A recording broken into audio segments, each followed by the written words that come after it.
This is Focal Point News, your front row seat to campus headlines and the conversations driving Spartan Nation. Coming up on Focal Point. Your usual route to class might be detoured. Find out more coming up next on Focal Point. There's a new business on Grand River. Find out what it is coming up on Focal Point. Boots, beat, and a whole lot of rhythm. Students here are stepping into line dancing. Covering campus and your local neighborhoods. Focal Point starts right now. Good morning, Spartans. Thanks for joining us today on Focal Point News for our last show of the semester. I'm Micaiah Lawrence. And I'm Amy Cho. It's April 10th, and this morning we'll be looking at recent protests and crazy weather patterns taking place right here in mid-Michigan. That's right, Amy. April hasn't let us down with the rainy weather, and we're only 2 weeks in. After a rainy weekend, flood warnings, and rising river levels around East Lansing, dozens of walkways and parking lots were affected across campus and the greater East Lansing area. The softball, baseball, and soccer fields found themselves underwater for a few days as well. Community members are urged to avoid the affected areas and take different routes until the river levels recede. It may not look like it's flooded in the section that you're in, but down the sidewalk or the road, there may be water over the road or over the sidewalk that would be dangerous. So respect the barricades. Please do not try to walk or drive through flooded water. It's very deceptive as to how deep it might be. Rain in a Michigan spring is never zero. Flooding like this happens in East Lansing every year, and IPF reminds the campus community to stay vigilant, respect the detours, and keep an eye on those alerts and emails that are updated daily. And more on potential rain coming up in weather, but if these rains continue, we could see more flooding in the area. But first, Focal Point's Liam Clymer is live out at the Quarters, an apartment complex that had cars submerged in feet of water over the weekend. It seems like this parking lot floods quite often. How's it looking out there right now, Liam? Thanks, Amy and Micaiah. And yeah, the rain has stopped for now, but it's these extreme weather conditions that we saw this morning and over the last weekend that have residents of the apartment complex behind me nervous. Even with just the touch of rain we got this morning, we're already seeing some of the flooding happening right behind me. And just last weekend, that parking lot over there was filled with water up to chest height.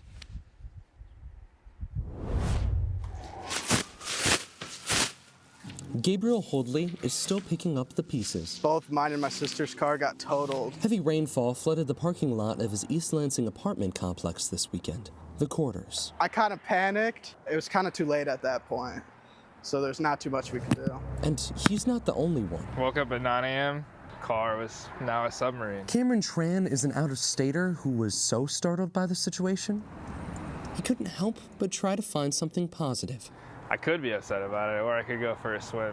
And he did, diving in to grab some of his belongings. I had scuba gear in my car, and I was like, you know what? And while flooding has since receded here at the Quarters, with more rain on the way this weekend, residents are talking about what steps they want to see taken. It's a reoccurring, negligence type thing. Holdley says he's frustrated because he was told the flooding issues of years past had been solved when he moved in. I don't think we would have signed the lease to live here if that problem wasn't fixed. And according to an email sent to residents the day of the flood, the Quarters maintains that they did their part, reading, "Our pump system is fully operational and functioning as intended.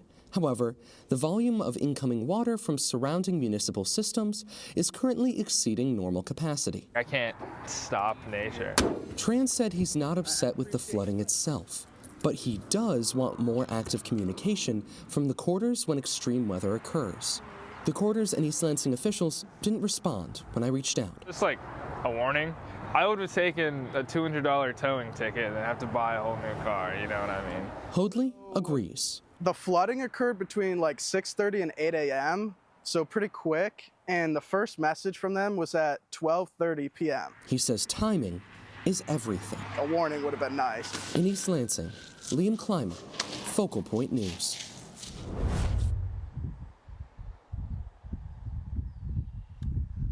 I've continued to try and get in contact with officials at the city of East Lansing and over at the quarters. Even just minutes ago, me and my live team were ushered off the property because they refused to talk to us. However, we've done a little further digging and I was able to get my hands on another part of the email from last weekend where they emphasize personal responsibility, saying if your vehicle has been affected, we recommend contacting your insurance agency directly.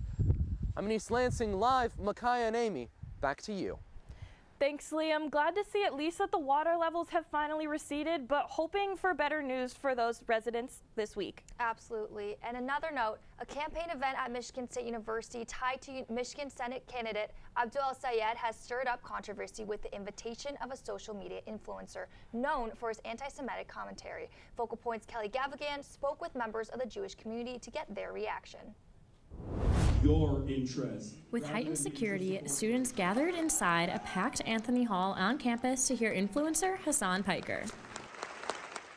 It's good to see big turnout, so I hope the people are affected. I just question why they chose to do it with someone who's a known bigot and someone that will divide the campus. For some students, this event is about freedom of speech. But for others, especially within the Jewish community, concerns about anti-Semitism and safety are at the front of mind. I'm just very worried about extremism climbing on campus. Elon Wasserman is the president of Chabad Student Jewish Center. It's not even about those words hurting me. It's about those words validating someone else's bigoted views and opinions and making them do something that they shouldn't. As Jewish students get ready for Passover here at MSU, concerns about anti-Semitism are at the top of their minds. I'm very nervous, less about what he's physically going to do, but about the ideology that he brings with him and the aggression that he speaks with. At a time when anti-Semitism is on the rise, many say this only adds to growing concerns about safety and inclusion on campus. We had swastikas drawn on the window right there and a brick thrown through the wall 2 nights in a row. So the idea that, only months later an anti-Semite is being welcomed onto campus, it would be ridiculous for anyone not to see the danger there. I think every single Jewish student on campus, at least in this community, has experienced some form of anti-Semitism one way or another. Tyler Pohl, who is active in the Hillel Jewish Student Union, says moments like this shape how safe they feel on campus. It happens readily, in not even only in classes, but also online. You can't escape it. MSU Hillel released a statement condemning his appearance, saying in part, it fosters a hostile environment for Jewish students. President Guskevich and the Board of Trustees put out a joint statement saying they are proponents of free speech, but say anti-Semitism and discrimination has no place anywhere on campus. But for some students, the impact of tonight's event may last longer than the conversation inside. I'd say the atmosphere has definitely been tense. It hasn't been easy to navigate being a Jewish student on campus when there is so much, outward, hate toward the community. I believe at the vigil. While many students at the event came to hear him speak, Jewish students worry that this feeds into more anti-Semitism on campus. In East Lansing, Kelly Gavigan, Focal Point News. University leaders say the speaker was not invited by Michigan State. Piker was on campus campaigning alongside Michigan U.S. Senate candidate Abdul El-Sayed, aiming to reach younger voters. The event was a part of a campaign stop. Meanwhile, Jewish student groups say they are deeply troubled and are working to raise awareness about anti-Semitism and safety concerns on campus. The Student Grammys is coming up, and the after party is line dancing. That's right, and 74% of college students get coffee in the morning. Now MSU has even more options. We're taking you inside the new coffee shop on the block right after the break.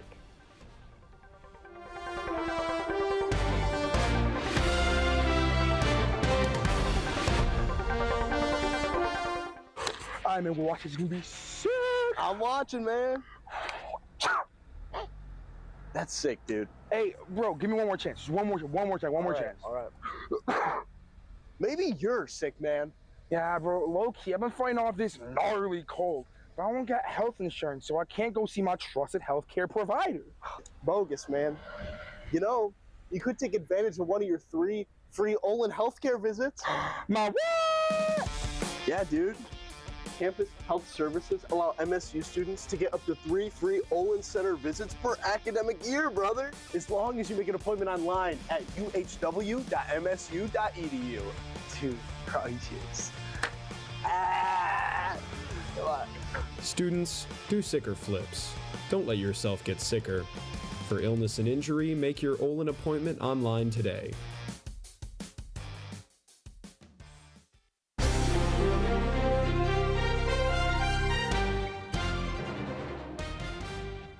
As one campus organization prepares for a major event, students are getting hands-on experience in a way that's building both energy and connection here on campus. Focal Point reporter Layla Ellington shows us how. Step, step, slide. Inside this room, there's no pressure to be perfect, just to keep moving.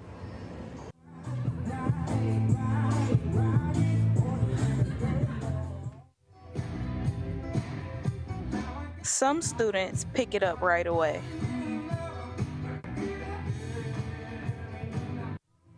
Others are learning as they go. Students, so when I first came to the clinics, the team was very welcoming to me, and yeah, it was honestly really fun.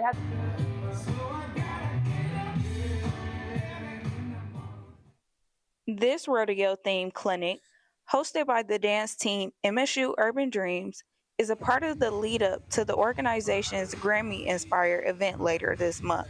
We are open to all. We teach people who's never danced before.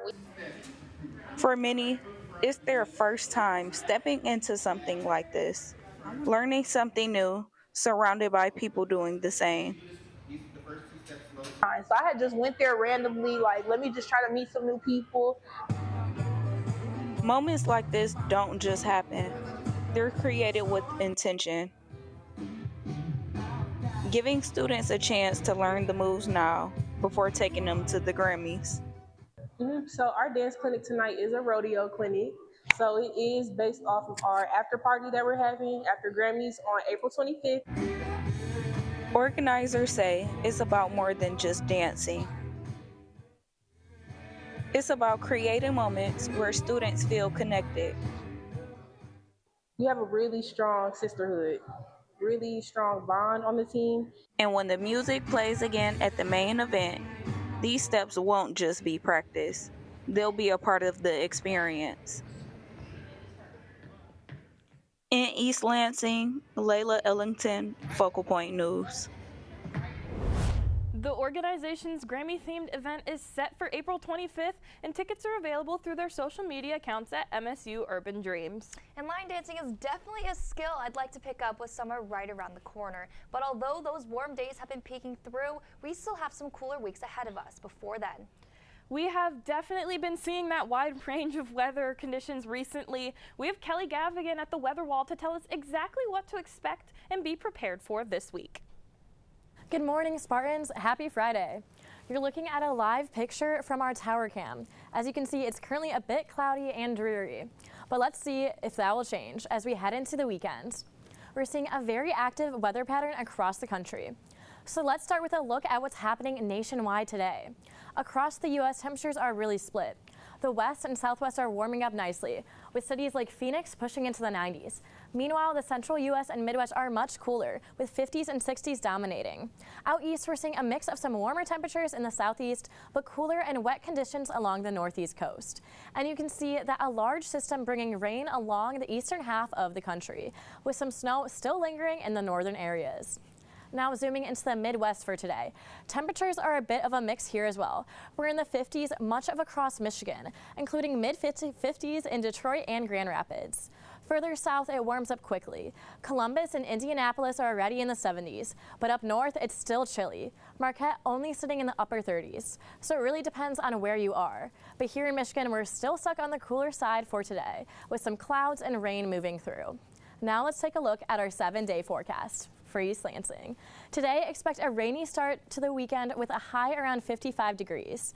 Saturday looks much nicer. Sunny skies return with a high of 56. Then we warm up big time. Sunday through Tuesday, we jump into the mid-70s, but that warmth comes with some unsettled weather. Expect scattered showers and thunderstorms. Monday looks to be the most active day, with some storms and a high in the mid-70s. By Wednesday, we start to cool back down into the low 70s with more rain possible. And heading toward the end of the week, temperatures drop back into the 60s, with Thursday looking cooler and still a bit wet. So Spartans, it's a classic spring forecast, a little bit of everything. Make sure you're dressing in layers and keep the umbrella close by. Back to you, Amy and Micaiah. Thanks, Kelly. It's great to know what we're looking forward to this weekend because there's a lot going on here at Michigan State, especially with Admitted Students Day being tomorrow, and there's just a lot going on, so students are looking forward to things towards the end of the semester. Absolutely. And on that note, a new coffee shop is in town. Florida-based coffee chain has found its new home downtown. Foxtail Coffee officially opened on Grand River last Tuesday in the location of Huntington Bank. With its arrival first announced last year, East Lansing marks the chain's 7th location in Michigan and more than 100 in total countrywide. The business serves a variety of items including coffee, baked goods, breakfast and lunch items such as sandwiches, with the goals to become a local hotspot for MSU students. Foxtail Coffee hopes to attract new customers by finding ways to engage the community. What I'm really looking forward to is just the students finding this to be like their spot and their like place that they can go to where they can grab a great sandwich, have some gelato, get a good coffee, get some work done. Foxtail Coffee is located right next to Panda Express on Grand River and is open every day from 7 a.m. to 9 p.m. Reports around campus are that the Easter Bunny arrived early last week as eggs and candy popped up all around the MSU Union. It was all focused around a fun event for the whole family. Dozens of students and their families gathered in the Union to celebrate the arrival of spring and Easter with the second annual Springtime Eggstravaganza, which included an egg hunt, crafts, and food. The event was designed for students hanging around campus to celebrate the holiday weekend if they could not go home. Different events. Our big thing that we say is like free events for students by students. So I'm the outreach and inclusion coordinator, so that's kind of why I did more of a holiday type event. I like to do more cultural outreach, that kind of stuff. So it's kind of like giving students an opportunity to experience the holiday on campus, even if they're not able to go home for the weekend. Organizers say with a great turnout and plenty of fun activities, this event is a can't miss for next year. And coming up next on Focal Point, what does it take to put on a big concert? Singer Brista Maroney and a host of bands performed on campus last Thursday, and we'll take you behind the scenes. And a classic whodunit board game comes to life at the Wharton Center. We'll hear later from the cast of Clue. And instead of searching for clues, our athletes were searching for wins. Focal Point's sports anchor Gabriel Klein will have the latest in sports. But first. And coming up next week, a play, A Guy Walks Into a Bar, is coming to Snyder Phillips Hall. Let's go check it out. If you're looking for something to do on campus next weekend, this upcoming student production brings comedy, creativity, and live performance all together in one place.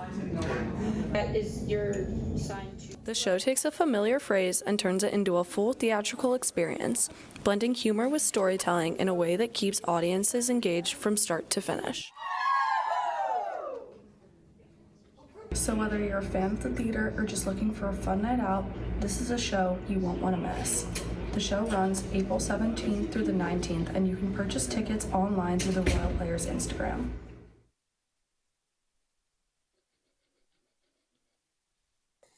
Yeah, dude, I had a crazy outing last week, and I shot like 5 birdies, dude. Yeah, I was like killing it. It was insane. I mean, I can't believe it. Like, I was on fire. Dude, yeah, you should come out with me next weekend, man. It'll be birdies galore. Yeah, no, I've been killing it recently. I bet you could probably come out here and learn some things from me. Yeah, dude, you should have seen the shot. It was from like 100 yards away. It was sick. I love shooting birdies, man. Man, it gets me fired up. This guy's crazy. What's he talking about? I gotta say something. I need to interject here. Dude, what are you talking about with this bird stuff? Birds are beautiful creatures. You can't just like go around killing them whenever you want. You say you're like, shooting eagles? Like, what's wrong with you, man? Dude, I'm talking about golf. MSU has 2 golf courses, so don't pass up the opportunity to go bond with your colleagues and classmates over a game. Don't be an oaf. Learn how to golf.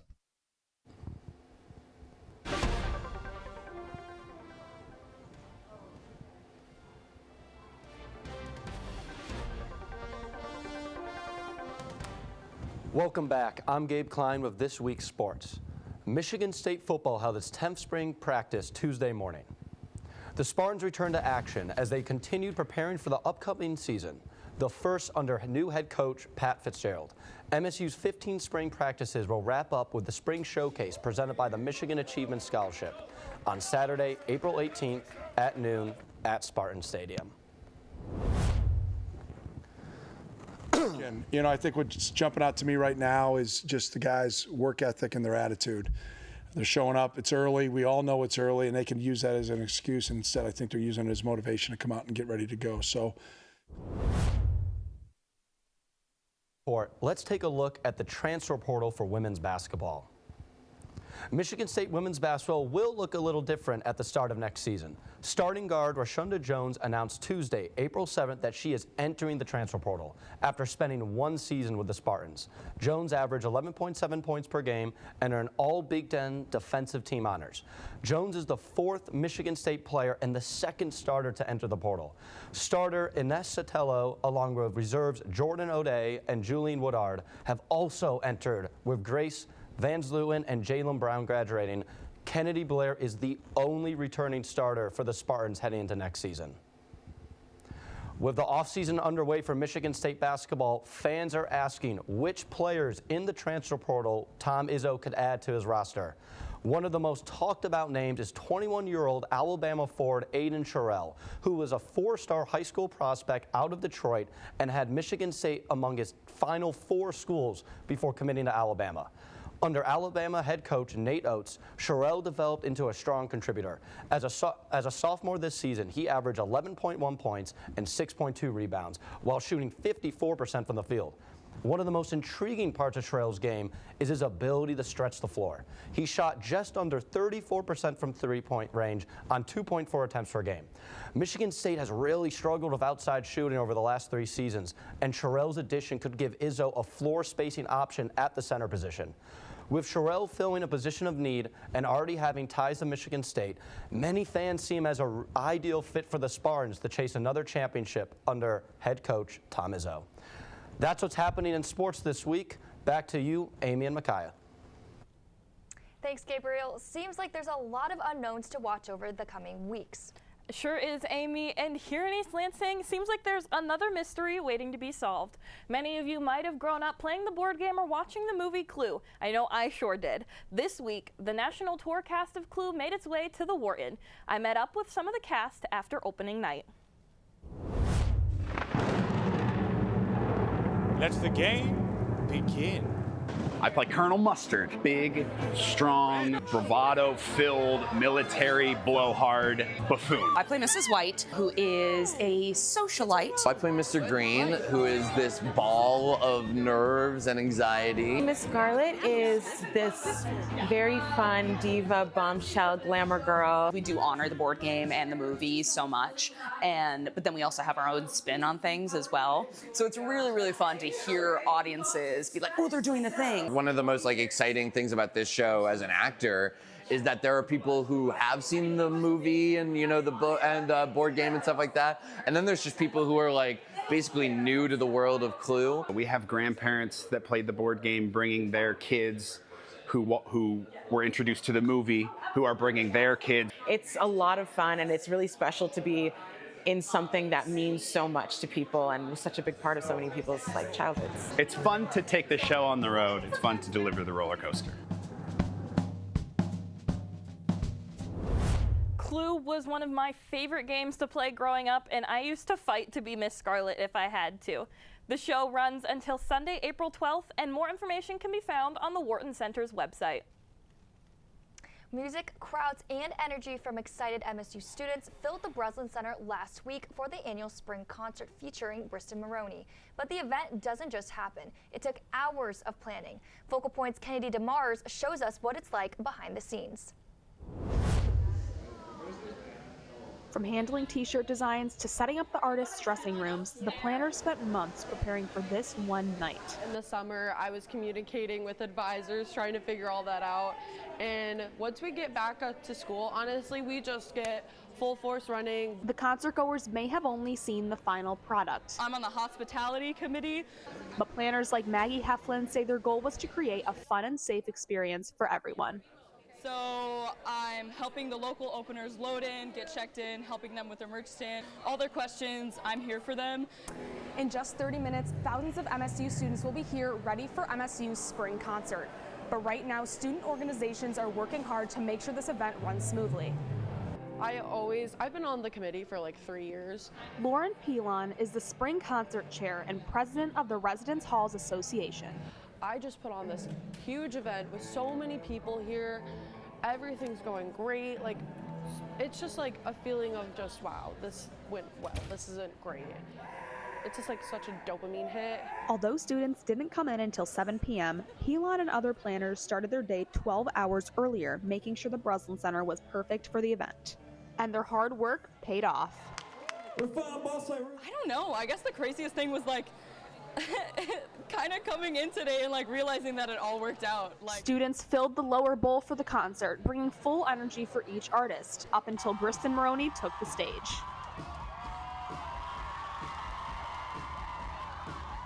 The artists are here and it's about to happen. People are about to come in. Like, this is the most insane thing to me. So after months of preparation, it all came down to this.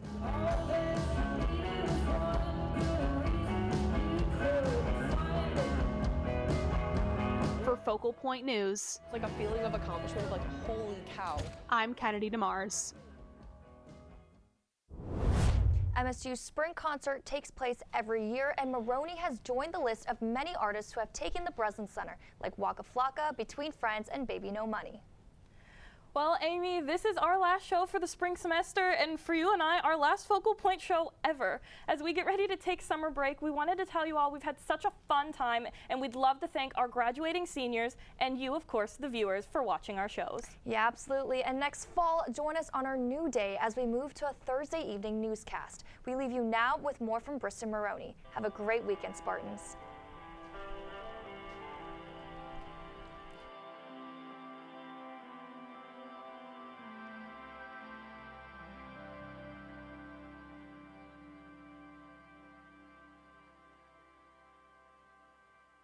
Maybe it'll all work out.